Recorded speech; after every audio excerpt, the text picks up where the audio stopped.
All right, we are very happy and pleased to have her here on the show right now. Aisha said Moesha ruined it for her. She can't have her show I can't Aisha have an now. Aisha now because of Moesha, which is a In made-up 9 name. years, I've never gotten to an introduction. You ever notice this? Are the introductions not boring, though? It's important, of course, to hold up the book and say you wrote a book. But the intro, all right, do your boring intro. Boy, you're good. Aisha Tyler, happy. among other things, plays Ross's girlfriend on Friends. That's why everybody labels it. I don't even think of you that way. You know, that was a big deal. But she's just published her first book, If Just Is January.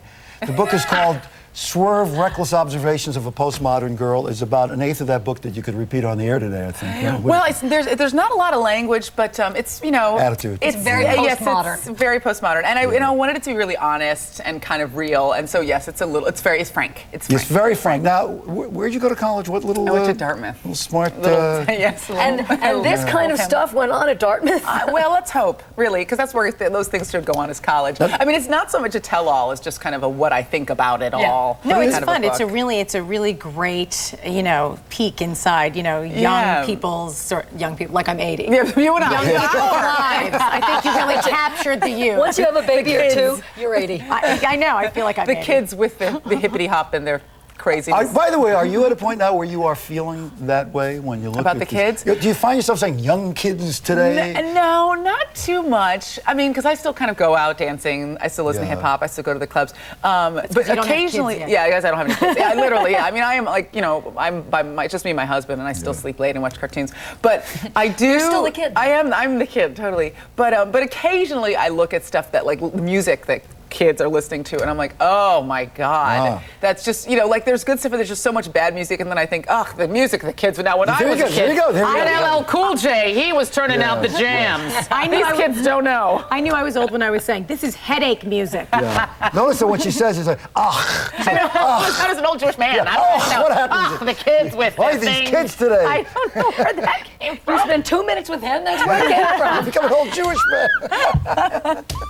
But the book is kind of sexy. Yeah, I wanted it to be sexy. I wanted it to be just kind of like, when the whole postmodern thing came from the idea that, like, a lot of books for women are all like about like some 29-year-old woman with a closet full of Prada shoes, a fabulous job, and yet can't get a date. Can't get a date to save her life. And I was like, oh, give me a break. So this is like real, like what women really think about, what they really think. And one of my best friends is a guy, and he was one of the first people that read the book, and he loved it because he was like, you know, it's from a girl's perspective, but it isn't like treacly or soft or like sticky sweet. I mean, it's really kind of like raw and honest. And I mean, it's not an autobiography because, I mean, you know, what the hell have I done? So look, you've done everything. Oh, I mean, you're nice. No.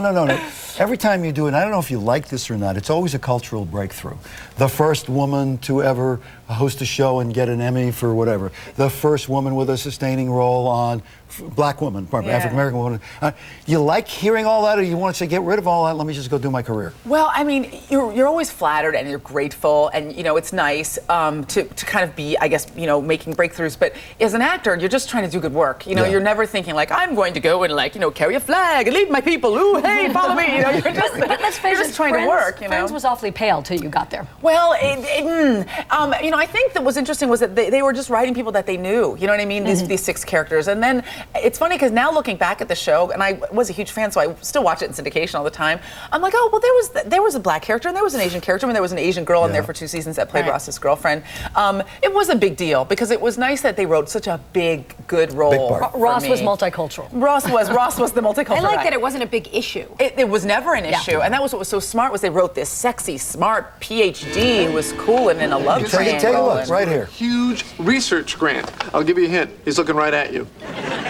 Huh. Well, unless it's the creepy guy with his hand up his kilt, I'm going to say congratulations. I'm so excited. I mean... Now, you know, for someone like Ross to be dating you is not a cultural breakthrough. It's just a break for him. Lucky guy. And you don't find that many good-looking paleontologists. Yes, but it was so funny. After my character left the show, after our characters broke up, he was like, oh, you know, I'm sure I'll find another hot paleontologist.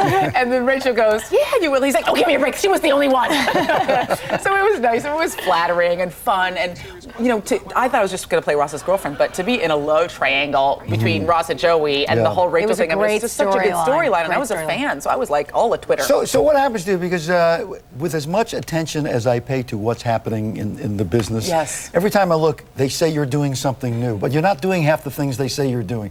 So, really? So what are you doing? What am I doing? Well, let's see. I wrote the book. I'm working on my own TV show. You know, I'm obviously met Lisa Kudrow on Friends, and she has a production company with her partner Dan Bukatinsky, and they're amazing. And we're producing a sitcom pilot for CBS. How about Heather Paige Kent to play your sister? She's so talented. Listen, I could use a job. It's a different show at that point. Why not? You're the same. Don't pitch me. You're going to kill her show before it ever gets on.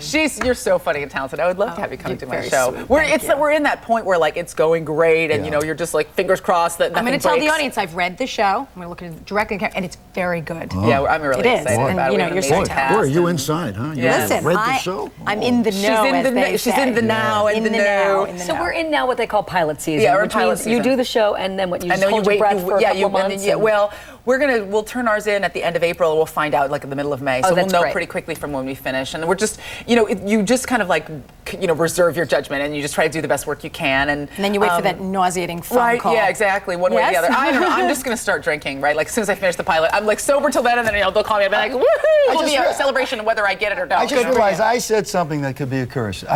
People have expectations for you, don't they? Well, yeah. Yeah, that's not good. Well, I try to not have expectations for myself. I keep them low. That way I'm always surprised, I just, in this business, one of the nice things you realize is that people have highs and they have lows. You know what I mean? I mean, John Travolta, nobody's talking to him, everybody's talking to him. Jason Patrick, after Speed, no one wants to work with him. Now he's really busy. I mean, you kind of just try to do good work and you ride it out. And I'm lucky that I'm a writer, so I was able to write a book and I was able to kind of be busy all the time. And, I've been lucky. I've been getting some film roles. I have a film coming out this weekend. How long have you been married? She's married. Okay. Film, and then marriage. Okay. I'm in a film that's coming out this weekend called Never Die Alone, an independent feature with DMX and David Arquette, and it's my first drama. Very exciting. So it's just you want to keep busy. All right, now. And I am married. How long have you been married? Why do you get shy on that? About that? I don't know. Personal stuff. I just I want to avoid the Aisha situation. Yeah. I married my college sweetheart, so 10 years. Oh. You've been married 10 years? Yeah. See the business? No. Better. Not at all. I know. Well done. It's good because when somebody's not in the business, they don't put up with any of your crap at all. I'm like, oh, this thing and my dress and my shoes, and he's like, I don't even want to get out of my face. Make me some ramen noodles. So he just keeps it really my real. book and my movie and my TV show. Exactly. He's just over me. He's like, all right, Miss Thing, I'm gonna watch some TV. You came in late, so you missed. Now here's Heather Paige Kent, fine actress, comedian. Yes. Thank you. Her husband is a doctor. He's a plastic surgeon. Plastic surgeon. Wait Well, a minute, I'm stupid. Listen, gotta prepare for my future. Wait.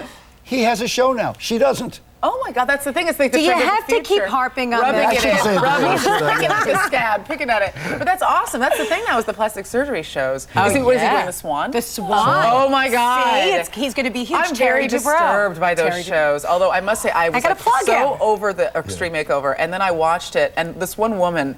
She it wasn't the work, it was her. She was so happy. Wait till you see these women. They're the most grateful women ever in the whole United States. See, this is what I said to her. I don't know. I think it's creepy. She's like, you're gonna get sucked in. Yeah, you do. So sucked in. It's and the thing is, when you see amazing. somebody who it's one thing for somebody who thinks oh, I need more boobs, whatever. I mean, it's another thing when someone has some kind of intense physical thing that really they could be helped. It's debilitating. These women are psychologically debilitating, it's amazing. right?